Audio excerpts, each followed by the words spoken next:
Hello everyone, welcome to our class, the Chemistrian, and today we are going to discuss about the zero order reaction जो कि kinetics का part है. So let's start. Zero order reaction कोई reactant हमने लिया और इससे कुछ product form हुआ. At time t is equal to 0, इनकी concentration हमने मान ली A0 है और यहाँ से ज़ीरो प्रोडक्ट फॉर्म हुआ जब रिएक्शन स्टार्ट नहीं हुई थी. But at time is equal to T, किसी टाइम जब रिएक्शन स्टार्ट हो गई है तो हमने मान लिया है इसका कोई एक्स प्रोडक्ट फॉर्म हुआ है और एक्स प्रोडक्ट फॉर्म हुआ है, इसको हम कंसिडर कर सकते हैं ए. तो यहाँ पर जो रिएक्टेंट होगा वो होगा ए माइनस एक्स, यानी जितना यहाँ से फॉर्म हुआ है उतना यहाँ से लेस हो जाएगा. तो इसे भी हम डिनोट कर सकते हैं, let A minus X is equal to capital ए.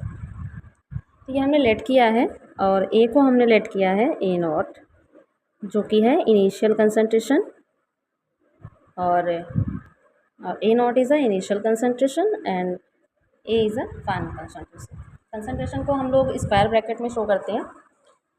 अब यहाँ पर अगर इनकी रेट ऑफ रिएक्शन लिखें तो इनकी जो रेट होती है, रेट इज़ इक्वल टू के, क्योंकि वो डायरेक्टली प्रोपोर्शनल होता है कंसंट्रेशन ऑफ रिएक्टेंट के.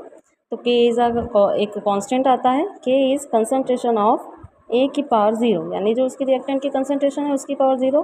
अगर ये इसको हम ज़ीरो कर दें तो यहाँ पर हम क्या देख सकते हैं कि rate is equal to its rate constant. तो ये सिर्फ ज़ीरो ऑर्डर रिएक्शन में होता है कि टाइम के साथ साथ कंसंट्रेशन तो डिक्रीज़ होती है बट उसके रेट पर कोई भी इफेक्ट नहीं पड़ता है, उसका रेट कांस्टेंट के इक्वल ही होता है. अब इनको सॉल्व करिए. यहाँ पर हो जाएगा minus D A over D T is equal to K, concentration of A वो तो ज़ीरो हो जाएगा तो इज़ इक्वल टू के ही कर दिया. अब इसको हम कर सकते हैं D concentration of A is equal to D T को इधर भेज दें, ये हो जाएगा minus K into D T.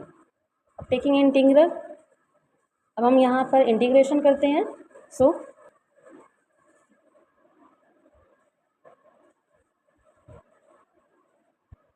इनका इंटीग्रेशन कर दिया. इंटीग्रेशन करने के बाद यहाँ पर आया हमारे पास जो फॉर्म हुआ वो हो जाएगा a is equal to minus K T plus C, where C is a, इसे हम इक्वेशन 1 लिख लेते हैं, where C is a integration constant. C है हमारा इंटीग्रेशन कांस्टेंट. अब इंटीग्रेशन कांस्टेंट की वैल्यू हम यहाँ पर कैलकुलेट करेंगे. तो at time t is equal to zero, T is equal to zero का मतलब जब हमारी रिएक्शन स्टार्ट नहीं हुई थी, at time t is equal to zero इनकी जो कंसंट्रेशन थी वो भी क्या थी, ज़ीरो थी.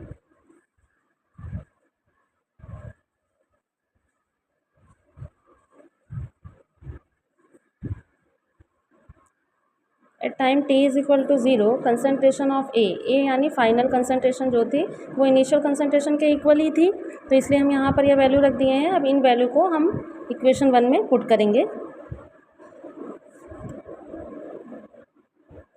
इक्वेशन 1 में पुट करने पर यहाँ पर आया, ये जो हो जाएगा ये A naught is equal to minus K, और टी हमारा ज़ीरो है तो K into T is equal to zero plus C. तो सी की जो वैल्यू आ जाएगी वो हो जाएगी कंसंट्रेशन ऑफ ए नॉट.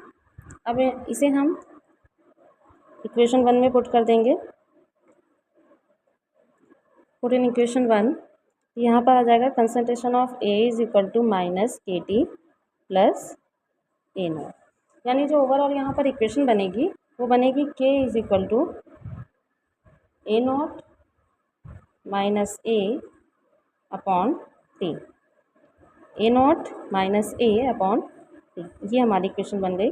अब जो यहाँ पर हमने लेट किया था, ये जो वैल्यू लेट की थी इसे हम यहाँ पर पुट करें, यहाँ पर आ जाएगा K is equal to A not के प्लेस पे हम रख देंगे ए, माइनस ए के प्लेस पे रख देंगे ए माइनस एक्स, यानी माइनस माइनस यहाँ प्लस हो जाएगा, अपॉन टी. तो ये तो कैंसिल हो गया, तो यहाँ पर आया K is equal to X upon T.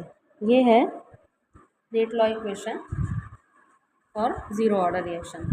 अब हम आते हैं हाफ लाइफ पर कि हाफ लाइफ कैसे कैलकुलेट करेंगे इनकी. Let's start half life for zero order reaction.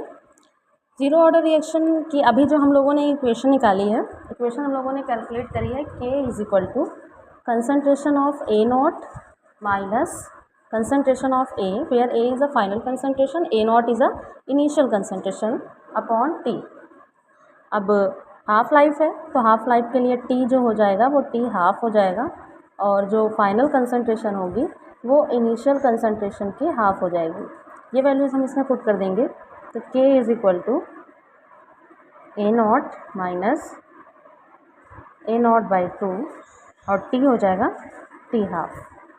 तो T half is equal to A not में से A नॉट माइनस 2 गया तो यहाँ पर बचेगा concentration of A not upon 2 और ये K इधर आ गया तो 2K। यहाँ पर A नॉट इज़ अ इनिशियल कंसंट्रेशन, तो हम यहाँ पर लिख सकते हैं T half is equal to A upon 2K। ये आ गया हमारा T हाफ यानी हाफ लाइफ की वैल्यू। तो यहाँ पर ये इक्वेशन देख करके एक चीज़ समझ में आ रही है, वो है कि for a zero order reaction half life is proportional to the initial concentration of the reaction. तो हम यहाँ पर लिख सकते हैं for zero order reaction half life is directly proportional to the initial concentration of reactant. तो ये हुई आज की प्रूविंग। आई होप ये वीडियो आप लोगों के लिए हेल्पफुल रही होगी। So be ready for next video and keep learning. Enjoy. Thank you.